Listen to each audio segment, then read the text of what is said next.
అందరికీ నమస్కారం అండి. నేను అనంతమాలతి, అనంతపురం నుండి. తరిమెల కథలు. తరిమెల అమర్నాథ్ రెడ్డి గారు అనంతవాసులకు పరిచయం అక్కర్లేని మూర్తి. నిత్య చైతన్యమై సమాజాన్ని నడిపిస్తున్న స్ఫూర్తి. 28/10/1948 సంవత్సరంలో అనంతపురం జిల్లా సింగనమల మండలం తరిమెల గ్రామంలో జన్మించారు. వీరిది స్వతంత్ర సమరయోధుల కుటుంబం. వీరి నాన్నగారు స్వాతంత్ర ఉద్యమంలో మహాత్మాగాంధీ పిలుపునందుకొని సత్యాగ్రహంలో పాల్గొని బళ్ళారి సెంట్రల్ జైలులో 4 నెలల కఠిన కారాగారవాసం చేశారు.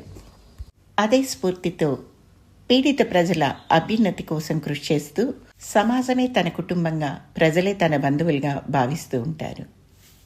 స్వతహాగా రైతు అయినందువల్ల అనంతపురం ప్రాంతంలో రైతులు పడుతున్న వేదనను, వారి పాటలను ఉన్నది ఉన్నట్లుగా వీరి కథల్లో చెప్తూ ఉంటారు. అలాంటి ఒక కథే కొత్త పంట. మరి కథలోకి వెళ్దామా? కొత్త పంట. ఆ రోజు ఉగాది. మా తరిమెలకు వెళ్ళాను. అందరి చూపులు వాన చినుకుల కోసం ఆకాశం వైపే చూస్తున్నాయి. ఏ చిన్న మోడం కనపడినా తమ కోసమేనేమో, కరుణించి కురుస్తుందేమోననే ఆశతో చూస్తున్నట్లున్నాయి వాళ్ళ చూపులు. కప్పలకు పెళ్లిళ్ళు చేసిన, బొడ్రాయికి నీళ్లు పోసిన, విరాట పర్వం చదివించిన, ఎన్ని భజనలు చేసినా చినుకు లేదు, రైతుల కంటికి కునుకు లేదు. ఏ ఒక్క రైతు ముఖంలో సంతోషం కనపడలేదు. ఊర్లో పండగ వాతావరణమే లేదు. మనసు బాగాలేక వెంటనే అనంతపురం వచ్చేసినాను. రాత్రి నిద్ర పట్టలేదు. ఊరికి పోయి వచ్చినప్పుడంతా ఇదే పరిస్థితి. రకరకాల ఆలోచనలు, అన్నీ రైతుల గురించి, పల్లె బతుకు గురించి. రైతుకు బతుకు లేకపోతే దేశానికి మెతుకు లేదు కదా. రైతులను బతికించుకోవాలనే ఆలోచనే మన పాలకులకు రాదా? వ్యవసాయం దండగా అనే నేటి పాలకులు తీరు చూస్తుంటే, ఒకప్పుడు జై జవాన్ జై కిసాన్ అన్న దేశ ప్రధాని లాల్ బహదూర్ శాస్త్రి నినాదం ఇప్పుడు స్వరం మారినట్లుంది. జై జవాన్ డై కిసాన్ అన్నట్టు వినపడుతుంది. ఎందుకంటే తరతరాలుగా వ్యవసాయం చేసిన రైతు పిల్లలు, బాగా చదువుకున్నోళ్ళు సాఫ్ట్వేర్ ఇంజనీర్లై సరిహద్దులు దాటిపోతుంటే, అంతో ఇంతో చదువుకున్నోళ్ళు ఆర్మీల్లో చేరి సరిహద్దుల్లో సైనికులుగా నిలిచిపోతున్నారు. చేసిన అప్పులు తీర్చలేక దిక్కుతోచని రైతులు ఆత్మహత్యలు చేసుకుంటున్నారు. కూలీలు వలసపోతున్నారు. వ్యవసాయం లేకపోతే పల్లె చస్తుంది. పల్లె చస్తే ఢిల్లీ చస్తుంది కదా అనుకుంటే భయమేస్తుంది. ఇట్లా అనుకుంటుంటే, అన్నా రైతన్న ఆత్మహత్య మానుకు, ఆత్మస్థైర్యం పెంచుకో. వ్యవసాయం వృత్తిగా, సాయం ప్రవృత్తిగా, అన్నదాతగా, రైతే రాజుగా బతికిన నువ్వు చేస్తే పల్లె చేస్తుందన్నా, ఢిల్లీ బతకదన్నా అని రైతును వేడుకోవాలనిపిస్తుంది. నిద్ర పట్టక ఇలా రకరకాలుగా ఆలోచిస్తుంటే, కొన్ని నెలల కిందట అప్పులు తీర్చే దారి కోసం వెతుకుతూ నా దగ్గరకు వచ్చిన 2 నా కళ్ళ ముందు మెదిలారు. ఒకరోజు, సార్ రక్తం అమ్మిచ్చేది నువ్వేనా అంటూ ప్రెస్లోకి వచ్చాడు ఒక పల్లెటూరు అతను. అయ్యో, నేను రక్తం అమ్మినప్ప, ఊరికే ఇప్పిస్తాను, చెప్పు ఏమి రక్తం కావాలా అని అడిగినాను. రక్తం కోసం కాదు సార్, నువ్వు రక్తం అమ్మిస్తావని ఎవరో చెప్తే కిడ్నీ కూడా అమ్మిస్తావేమోనని వచ్చినాను సార్ అన్నాడు. ఆ మాట విని షాక్ అయ్యాను. అరే, ఎవరు చెప్పినారప్పా నేను రక్తం అమ్మిస్తానని, కిడ్నీ అమ్మిస్తానని?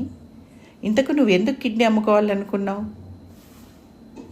సార్, నేను రైతుని. ఒకప్పుడు బాగా బతికిన కుటుంబం. వ్యవసాయాన్నే నమ్ముకున్నాం. అప్పుల పాలైనాం. వానలు లేవు. బోర్లు వేసినా నీళ్ళు ఆటికాటికి. కరెంటు టయానికి రాక ఆ నీళ్లు పంటకు పెట్టుకోలేక పంటలు ఎండిపోతాండాయి. అప్పు చేసి డ్రిప్ వేసుకుంటే ఇప్పుడు బోర్లలో చుక్క నీళ్లు లేవు. అప్పులు తీర్చుకోలేక ఊర్లో తలెత్తుకొని తిరిగే పరిస్థితి లేదు అని తన దీనగాథను వినిపించాడు. పెళ్ళైందా? పిల్లలు ఎంతమంది? అయింది సార్, ఒక్కతే బిడ్డ, పెళ్ళికి ఎదిగింది. పెళ్లి చేస్తామంటే చేతిలో పైసా లేదు. అవన్నీ అనుకుంటే నిద్ర పట్టదు. కడాకు మందు తాగి చచ్చిపోదామనుకున్నా అన్నాడు. కాదప్పా, నువ్వు చచ్చిపోతే నీ పెళ్ళాం బిడ్డగతి ఏం కావాలా?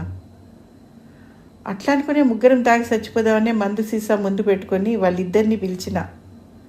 అబ్బా, అతని మాటలు వింటుంటే ముందు ముందు ఎంతమంది రైతుల ఆత్మహత్యల వార్తలు వినాల్సి వస్తుందోనని భయమైంది. ఇంతకు తాగినారా? లేదు సార్, తాగింటి ఇయ్యాలకు మదీనాలు కూడా అయిపోతాండే సార్ అన్నాడు. అట్లేమీ కాదు, కల్తీ మంది అయితే తాగినా చచ్చిపోరని నీకు తెలీదేమో అన్నాను. తాగడానికి బాటిల్ ఓపెన్ చేస్తా అంటే నా పెళ్ళం తాగి సాధించేదేముంది, ఉన్న పొలం ఎందో అమ్మి అప్పులు తీర్చి టౌన్కి పోయి ఎట్లో అట్లా బతుక్కుందాం అని మందు సీసా బలగొట్టింది సార్. మంచి పని చేసింది. ఆమెకున్న ధైర్యం నీకు లేకపోయింది కదప్ప. పెళ్ళా మాట ఎప్పుడూ వినకపోయినా కనీసం ఇప్పుడన్నా విన్నాం. సంతోషం. మరి ఆ పొలం అమ్మలేదా? అమ్ముదామంటే మా ఊర్లో కొనేవాళ్ళు ఎవరు? అంతో ఇంత డబ్బులు ఉన్నోళ్ళు టౌన్లు చేరి రాజకీయాల్లోకో, ప్లాట్ల వ్యాపారానికో, వడ్డీ వ్యాపారానికో, సారా వ్యాపారానికో తిరుక్కుంటారు సార్. ఇప్పుడు పల్లెల్లో వ్యవసాయం చేపించే వాళ్ళు ఎవరు సార్? అది కరెక్టేలే. ఇప్పుడు ప్రతి ఊర్లో పరిస్థితి ఇంతేలే. నేను రైతునే అన్నాను. అదీగాక ఇప్పుడు ఉపాధి హామీ వచ్చింది. కూలికి ఉపాధినిచ్చింది కానీ రైతుకు సమాధి కట్టింది. కూలీలు చిక్కే పరిస్థితి లేదు సార్. అవును, ప్రతి రైతు ఇదే చెప్తాండరు. అసలు ఇప్పుడు బరువు పని చేసేవాళ్లే లేరు. ప్రతి ఒక్కడు 10వ తరగతి వరకు చదువుతాండారు. వీళ్ళు కష్టం చేయలేక ఆటో డ్రైవర్లుగాను, ట్రాక్టర్ డ్రైవర్లుగాను, లేదంటే రెడీమేడ్ డ్రెస్సులు వ్యాపారం చేసుకొనో అంతో ఎంతో సంపాదించుకుంటున్నారు కదా. ఇంకా రైతు పనికి వచ్చేవాళ్ళు ఎవరు లేరంట అంటారు అన్నాను. అందుకే సార్ అప్పులు తీర్చలేకపోతాండం. కోట్లు అప్పులు చేసిన వీఐపీలు అయితే అదేందో ఐపీ పెడతారంట. మనం రైతులు అట్లా చేయలేం, మాట పడలేం కదా. దిక్కు తెలియక కిడ్నీ అమ్ముకునేకి వచ్చిన. ఎట్లన్నా అమ్మి సార్ అన్నాడు దీనంగా. చూడప్పా, నీ బాధ వింటుంటే రైతుగా నేను సానుభూతి తెలపడం తప్ప కిడ్నీ అమ్మేలేను. ఒకవేళ నువ్వు అమ్ముకున్నా నీకు వచ్చేది తక్కువే. దానివల్ల నీ అప్పులు తీరవు, నీ బిడ్డ పెండ్లి కాదు అన్నాను. అట్లనా సార్? నువ్వు అమ్మిస్తానంటే ముగ్గురివి అమ్ముతాము, అప్పుడు ఎక్కువ వస్తుంది కదా సార్? అతని మాటలు వింటుంటే నాకు దిక్కుతోచడం లేదు. ఏమి చేయాలో తెలియక, చూడప్ప, నేను ఏమీ సాయం చేయలేను. నువ్వు హైదరాబాద్కో బెంగళూరుకో పోతే అక్కడ కొన్ని కార్పొరేట్ ఆసుపత్రుల్లో కిడ్నీల దందా జరుగుతుందని విన్నా. అక్కడికి పోతే మీవి ఎవరికైనా అవసరమైతే కొంటారు. వాళ్ళు మీకు ఎంత ఇస్తారో నాకేమీ తెలీదు అన్నాను. సరే, పోయేస్తాను సార్ అంటూ నిరాశగా వెళ్ళిపోయాడు. మరొక రోజు, సార్ కిడ్నీ అమ్మిస్తారా అంటూ స్పీడ్గా వచ్చాడు ప్రెస్లీకి ఒక అబ్బాయి. అతను వచ్చిన తీరు చూసి ఆశ్చర్యం వేసి, ఏం చేస్తావు బ్రదర్ నువ్వు అన్నాను.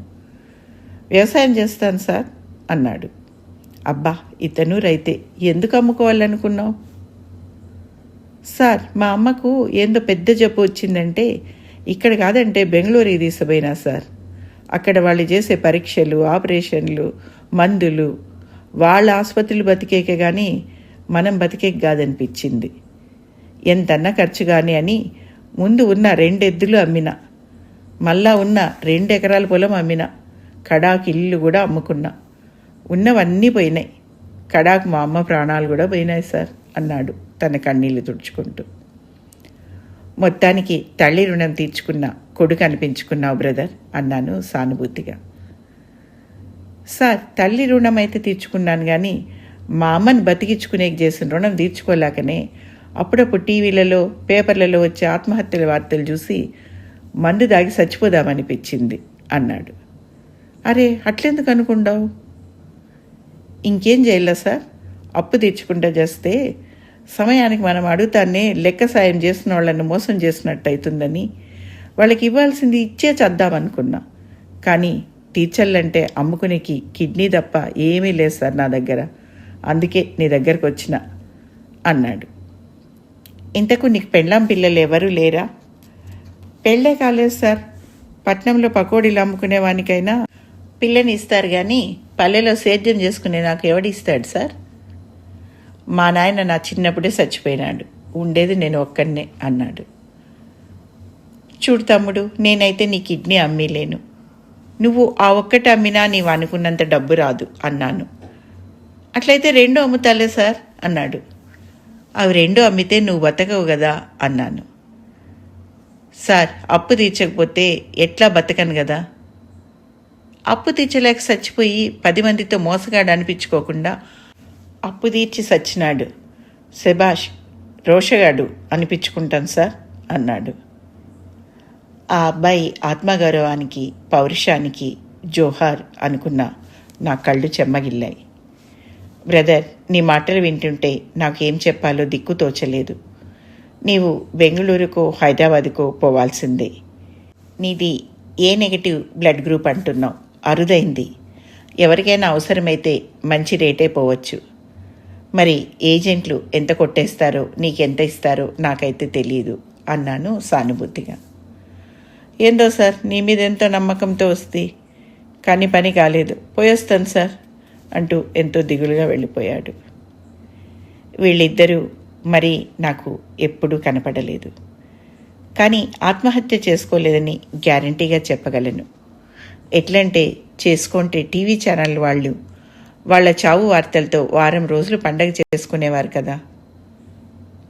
ఆ మధ్యనే కిడ్నీ రాకెట్లో లక్షల దోపిడీ అనే వార్తలతో పత్రికలు, టీవీ ఛానల్స్ విపరీతమైన ప్రచారం జరగడం చూస్తే ఇప్పుడు మన రైతులకు అమ్ముకోవడానికి ఏ పంట లేదు కదా, వారికున్న ప్రత్యామ్నాయం కిడ్నీనే కదా అనే ఆలోచన వస్తుందేమో. కానీ ఇంతవరకు ఏ పంట అమ్ముకోవాలన్నా దళారీల చేతిలో మోసపోయాడు కదా రైతు. కనీసం కిడ్నీ అమ్ముకోవడానికైనా రైతు బజార్లో స్థానం కల్పిస్తూ మధ్యలో దళారీల బెడద లేకుండా ప్రభుత్వమే బాధ్యత వహిస్తుందేమో. అలా చేస్తే రైతులే కాదు మరెందరో మేరా భారత్ మహాన్ అంటూ కిడ్నీలు అమ్ముకోవడానికి క్యూలు కడతారేమో అనిపిస్తుంది. ఇందుకోసం మాకున్న ప్రత్యామ్నాయ పంట కిడ్నీలే. ప్రభుత్వం కిడ్నీల అమ్మకం చట్టబద్ధం చేయాలి, గిట్టుబాటు ధర కల్పించాలి అనే నినాదాలతో భవిష్యత్తులో ఏదో ఒకరోజు బలమైన రైతు ఉద్యమం వచ్చిన ఆశ్చర్యం లేదు కదా. ఇది కొత్త పంట, సరికొత్త డిమాండ్. తప్పు కాదు, తప్పదు అనుకునేంతగా పరిస్థితులు దిగజారుతాయేమోనని అనుకుంటే వణుకు పుట్టింది, మనసు వికలమైంది. ఈ దారుణ పరిస్థితి రాకూడదనుకుంటే పాలకులు ఇకనైనా కళ్ళు తెరవాలి. రైతుల బ్యాంకు రుణాలు మాఫీ చేయాలి, వ్యవసాయానికి సాగునీరు ఇవ్వాలి. కల్తీ వ్యాపారులు, దళారీల దోపిడీ నుంచి రైతును కాపాడాలి. పంటకు గిట్టుబాటు ధర ప్రకటించాలి. వ్యవసాయం దండగ కాదు పండగ అనుకునేలా చేయాలి అనే డిమాండ్లతో భవిష్యత్తులో రాజకీయాలకు అతీతంగా బలమైన రైతు ఉద్యమం వచ్చేలా రైతులను పిరికిగా చావకోయ్, చేవతో పోరాడవోయ్, నీ పంటకు సాగునీరు సాధించవోయ్, గిట్టుబాటు ధర రాబట్టవోయ్, పల్లెను బతికించవోయ్, ఢిల్లీని బతికించవోయ్ అని చైతన్యపరచాలని అనుకున్నంతనే మనసు కుదుట పడింది, కునుకు పట్టింది.